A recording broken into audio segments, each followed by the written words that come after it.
ডাকসু নির্বাচনকে কেন্দ্র করে বিভিন্ন শঙ্কা আশঙ্কা দেখা দিচ্ছে।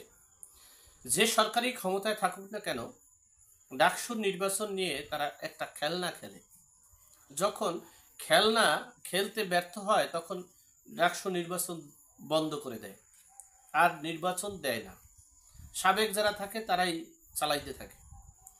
তো এই ডাকসুর নির্বাচন অন্তর্বর্তীকালীন সরকারের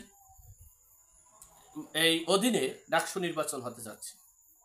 বাংলাদেশে এই প্রথম জামাত ইসলামের পূর্ণাঙ্গ প্যানেল তৈরি করেছে এই ডাকসু নির্বাচনে।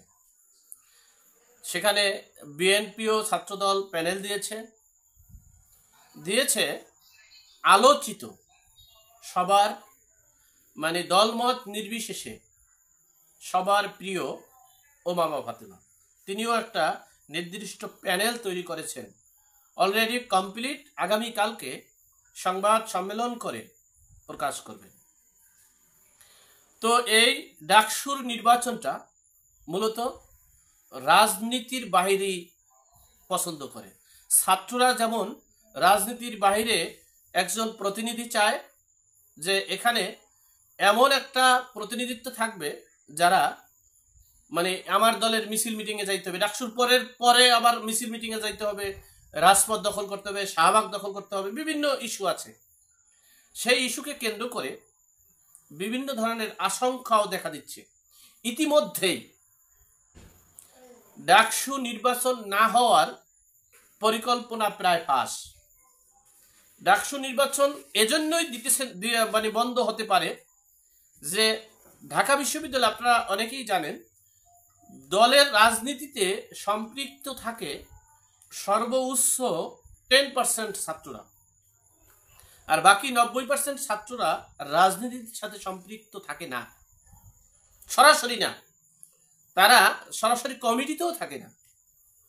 তাদের একটা আলাদা মতামত থাকে, পছন্দ থাকে, কার মাধ্যমে নিরাপত্তা পাওয়া যাবে সেরকম একটা বিষয় থাকে।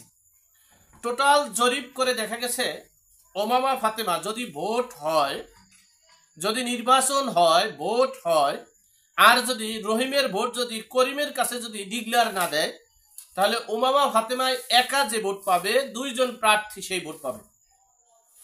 তাহলে এই ওমামা ফাতেমার প্যানেল বিজয় হওয়ার সম্ভাবনা 99%।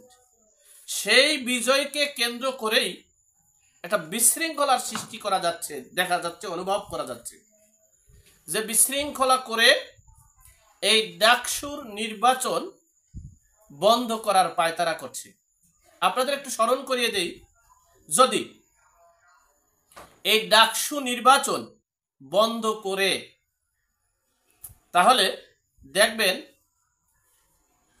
আমরা এই ডাকসু নির্বাচন বন্ধ হলেও এই ডক্টর মোহাম্মদ ইউনূসের পতন হওয়ার সম্ভাবনা দেখছি আমি। সুতরাং এখন বোঝা উচিত কোন পথে হাঁটবে। যদি অন্যায়ভাবে ভোট যদি স্বচ্ছ না হয়, ভোটের ডিক্লেয়ার যদি স্বচ্ছ না হয়, তাহলে এই ওমামা ফাতেমার নেতৃত্বে সরকারের পতন হতে পারে। দুদিকেই সমস্যা জর্জরিত। এখন দেখা যাক সামনে কি রেজাল্ট আসতেছে। এখন এ পর্যন্ত ভালো থাকবেন, সুস্থ থাকবেন, নিরাপদে থাকবেন। দেখা হবে আগামী পর্বে।